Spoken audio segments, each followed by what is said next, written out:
Accedemos al portal Mi Universidad a través de miuniversidad.unsl.edu.ar. Allí colocamos nuestro usuario y contraseña para ingresar. Una vez dentro del portal SIUARPE, veremos los accesos directos a los demás sistemas SIU. En este caso, nos enfocaremos en SIU Guaraní.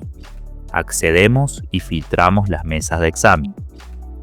Una vez que filtramos la mesa sobre la que se quiere realizar la carga, la seleccionamos. Accedemos a la opción Cargar notas desde el menú. Luego procedemos a la carga de las notas.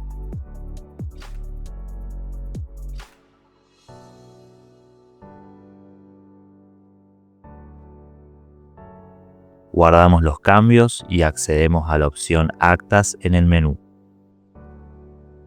Aquí podemos observar que el porcentaje de carga del acta está en 100%, por lo tanto podemos cerrar el acta. Vemos una advertencia que nos indica que no se podrán realizar más cambios. Si todo está correcto, se confirma la acción y el acta cambia su estado a cerrada.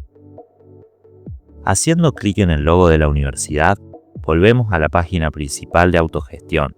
Aparecerá un cartel que nos indica que hay documentos digitales pendientes de su firma. Hacemos clic y nos lleva al portal SIUARPE.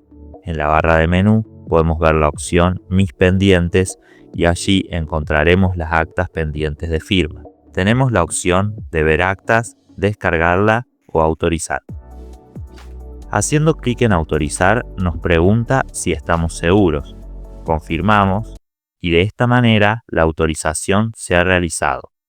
Desaparece el archivo de nuestra bandeja de firmas pendientes. El resto de docentes que componen la mesa ingresan al sistema y deberán verificar si tienen documentos pendientes de firma. Y en dicho caso, proceder a la firma como se explicó anteriormente.